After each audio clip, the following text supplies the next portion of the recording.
مساء الخير، ازيكم؟ هنعمل النهارده طريقة قلقاس. دي طريقة خفيفة يعني وسريعة كلنا عارفينها، بس انا بوريكم تقطيع في الاول علشان في بنات كتير مبترضاش تجيبه علشان التقطيع بتاعته بتبقى صعبة. فانا بقى جبته في الاول فيديو كده على طول معاكم عشان تشوفوا التقطيع ازاي. هو طبعا طريقته سهلة جدا وكلنا عارفينها، فانا بوريكم بس التقطيع. انا شلت الجزء الاولاني الاول، وبعدين هقطعه كده زي شرايح بالسكينة كده، تدوسي على السكينة من الطرفين وتنزلي بيها عليها.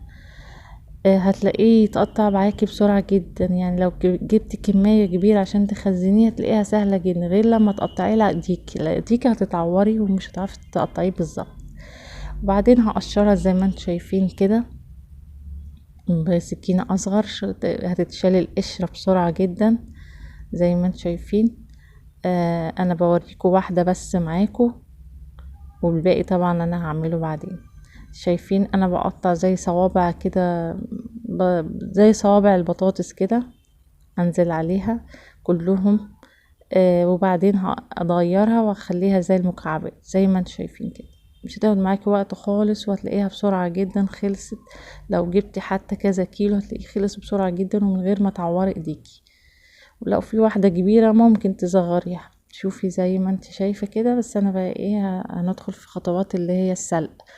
دي طبعا بهارات: بصل، توم، توم باودر، بصل باودر، كزبرة، كمون، فلفل، على مية مغلية هتغلي ثواني، هغسل القلقاس واجيبه.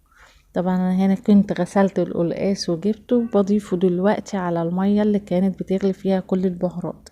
يعني هيغلي حاجة بسيطة، انتوا عارفين القلقاس بيستوي بسرعة.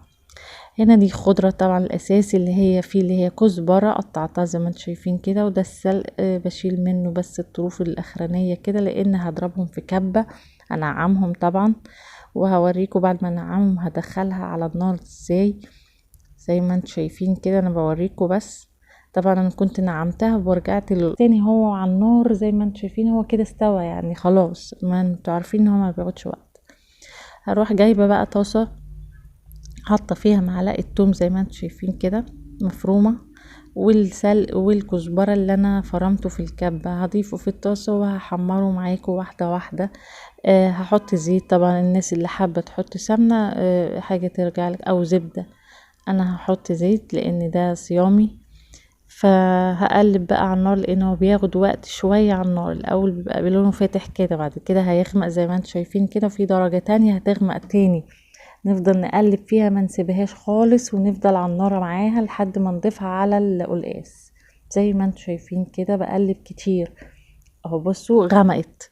اول ما هتغمق كده هضيفها على القلقاس لان التوم ذات نفسه بيتحمر بعديها، وهي كده بيبقى خلاص كده حمرت اهو. ضفتها على القلقاس كده خلاص، خدش معايا ثواني وبياخد يعني بيبقى طعمه حلو وبيخلص بسرعة جدا وخفيف طبعا.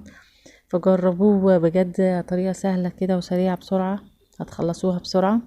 هدخلها على النار يا دوبك ثواني بس علشان الخضرة اللي انا حطيتها، وخلاص على كده. زي ما انتوا شايفين كده، بصوا بقى شكله لونه طعمه هيبقى بجد جميل. هنا طبعا بعد ما اوريكم كده بعد ما خلص زي ما انتوا شايفين كده.